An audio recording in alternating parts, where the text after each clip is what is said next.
ये उम्मती नबी नबी नबी नबी नबी नबी नबी नबी नबी नबी नबी नबी नबी नबी के मदीने की ज़मीं रहे, मदीने की ज़मीं रहे, वो रोज़े हसी रहे, मज़ार शाहिदी रहे, गुलाम की जबी रहे। तो क्या हो, तो रूह निकले झूम के,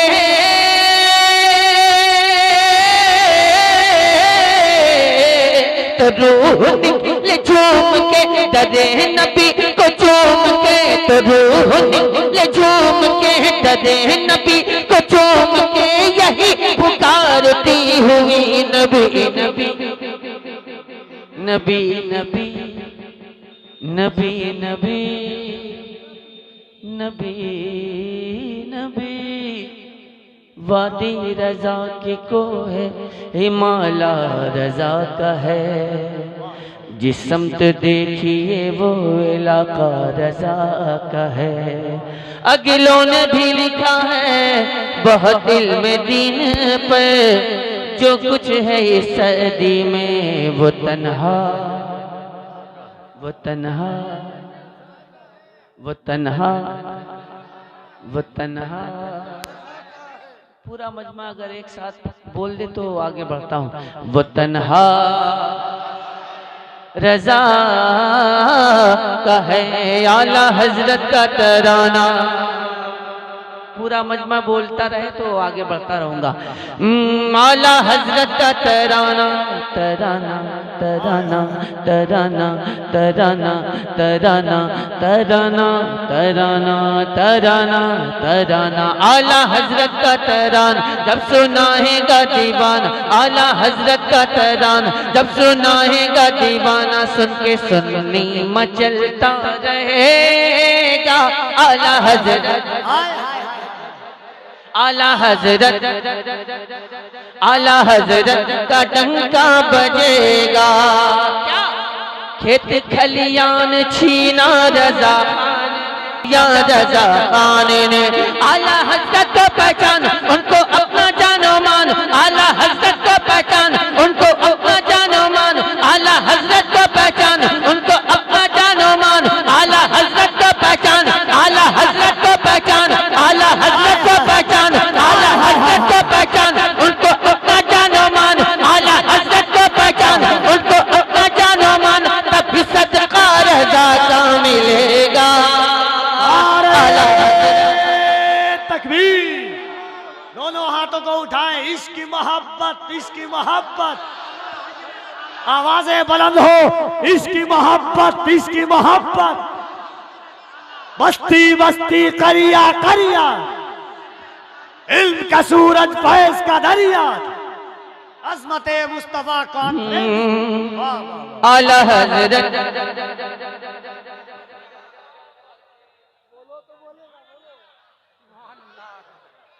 ऐसा लग रहा है कि मैं पिंडाल को सुना रहा हूं। आला हजरत आला हजरत का डंका बजेगा, आला हजरत का डंका बजेगा। ये बात आप नोट करके रख लीजिए कि अगर आला हजरत ना होते तो आज हम बाबू हुजूर की इज्जत ना कर रहे होते, आज हम बाबू हुजूर की मोहब्बत दिल में ना बसाए होते। ये आला हजरत का एहसान है कि उन्होंने अज़मते मुस्तफ़ा को हमारे सीनों में बिठाया, इश्क़ रसूल हमारे सीनों में बसाया। ये एहसान है आला हजरत का। और आला हजरत ने तमाम खानकाहों के तक़द्दुस को बचाया। आला हजरत ने तमाम खानकाहों, आज जो चादरें चढ़ा रही हैं ना, ये भी आला हजरत का एहसान है। अगर आला हजरत ना होते ना तो हम भी बोलते ये शिर्क, ये बिदअत, ये बिदअत, ये शिर्क। तो ये एहसान है आला हजरत का कि हम बुजुर्गों की अकीदत अपने दिलों में बसाए हुए हैं। ये आला हजरत का एहसान है।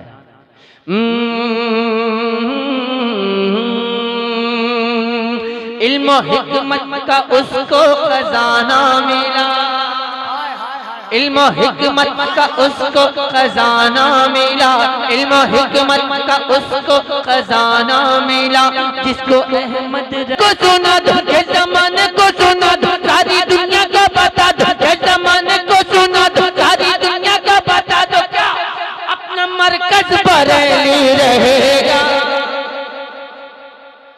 आला हजरत, आला हजरत का डंका बजेगा, आला हजरत का डंका बजेगा, आला हजरत का तराना जब सुनाएगा दीवाना सुन के सुन्नी। आला हजरत, आला हजरत का डंका बजेगा, आला हजरत, आला हजरत का अख्तर रजा, मेरे अख्तर रजा, मेरे अख्तर रजा रज़वी तलवार है, मेरे अख्तर रजा रज़वी तलवार है, मेरे अख्तर रजा रज़वी तलवार है। किसकी हिम्मत है टकराए, कोई अहमद को समझाए, और हक के हाथों से बातिल मिटेगा। बोलो आला, आला हजरत, आला हजरत का डंका बजेगा, आला हजरत का डंका बजेगा, आला हजरत का तराना जब सुनाएगा दीवाना, आला हजरत का तराना जब सुनाएगा दीवाना सुन के सुन के सुन के सुन के सुन के सुन के सुन के सुन के सुननी। आला हजरत, आला हजरत का डंका बजेगा, मसलके आला हजरत चमकता रहे। आमीन बोल दे आप। मसलके आला हजरत चमकता रहे, मसलके आला का डंका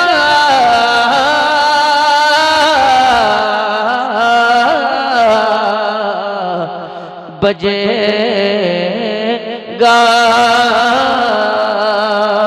आला हजरत का डंका बजेगा।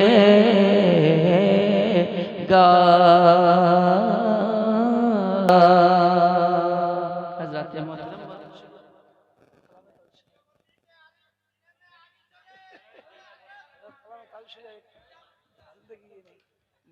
बोठे बोठे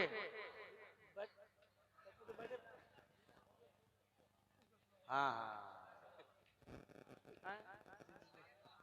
हाँ, सवा 3 बज गए और जो तकरीबन 1 घंटा हो गया है ना। यही 1 घंटा पहले अगर दे दिया होता तो कम से कम मेरा काम बन जाता। क्या बोला जाए, तो बड़ा कवाल भोर में रहता है।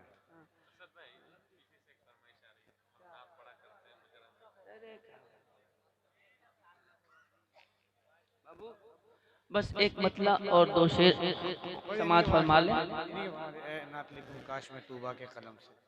अरे हो गया, बस बहुत हो गया।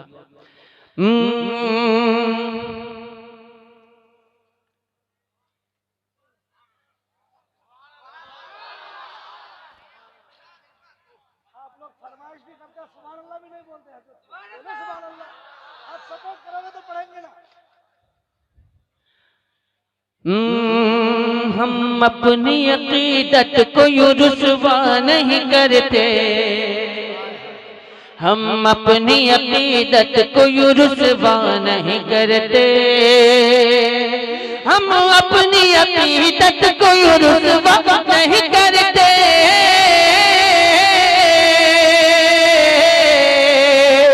हम अपनी अकीदत को यूं रुसवा नहीं करते। हम नात पढ़ा करते हैं, मुजरा नहीं करते, हम नात पढ़ा करते हैं, मुजरा नहीं करते, हम नात पढ़ा करते हैं, मुजरा नहीं करते, हम नात पढ़ा करते हैं, मुजरा नहीं करते, हम नात तो पढ़ते हैं, तमाशा नहीं करते, हम नात तो पढ़ते हैं तमाशा नहीं करते, होती न अगर है बत अब्बास दिलों में, होती न अगर है बत अब्बास दिलों में, होती न अगर है बत अब्बास दिलों में, होती न अगर है बत अब्बास दिलों में, होती न अगर है बत अब्बास दिलों में, होती न अगर है बत अब्बास दिलों में, पीछे से यजीदी कभी हमला नहीं करते, पीछे से यजीदी कभी हमला नहीं करते, पीछे से यजीदी कभी हमला।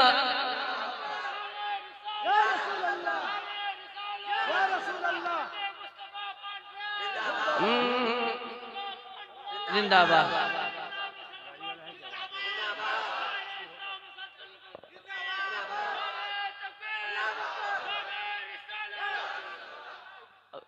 ये आप लोगों की मोहब्बतें हैं जो मैं इस वक्त नहीं पढ़ रहा हूँ, वरना मैं आप अपने घर को होते, मैं भी अपने घर को होता, लेकिन मोहब्बतें आपकी, अल्लाह आपकी मोहब्बतों को सलामत रखे, अल्लाह आपकी मोहब्बतों को कबूल फरमाए। निराला जिसका ढंग है अजब हुसैनी रंग है, निराला जिसका ढंग है अजब हुसैनी रंग है, निराला जिसका ढंग है अजब हुसैनी रंग है, अरे ज़माना देख दंग है अजब हुसैनी रंग है, ज़माना देख दंग है अजब हुसैनी रंग है, अजब हुसैनी रंग है, ज़माना देख दंग है अजब हुसैनी रंग है। वो गाँव शहर छोड़कर, वो गाँव शहर छोड़कर नबी से रिश्ता जोड़कर, वो गाँव शहर छोड़कर नबी से रिश्ता जोड़कर, वो गाँव शहर छोड़कर,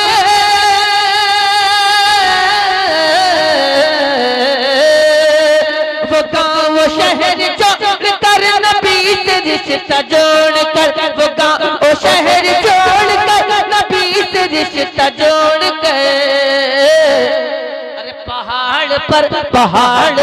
पहाड़ पर मलंग है अजब हुसैनी रंग है, पहाड़ पर मलंग है अजब हुसैनी रंग है। बस एक बात कह के अपनी बात तमाम करता हूँ कि ज़माना साथ दे न दे, बस यही है, ये आखिरी है। ज़माना साथ दे न दे असद को कोई गम नहीं, ज़माना साथ दे न दे असद को कोई गम नहीं, ज़माना साथ दे न दे असद को कोई गम नहीं, ज़माना साथ दे न दे असद को कोई गम नहीं, ज़माना साथ दे न दे असद को कोई गम नहीं, अरे अकेला ही दबंग है अजब हुसैनी रंग है, नारा तकबीर, दबंग है, नारा रिसालत, शान इस्लाम असद इकबाल साहब किबला, अज़मत मुस्तफा कॉन्फ्रेंस रंग है अजब हुसैनी रंग है।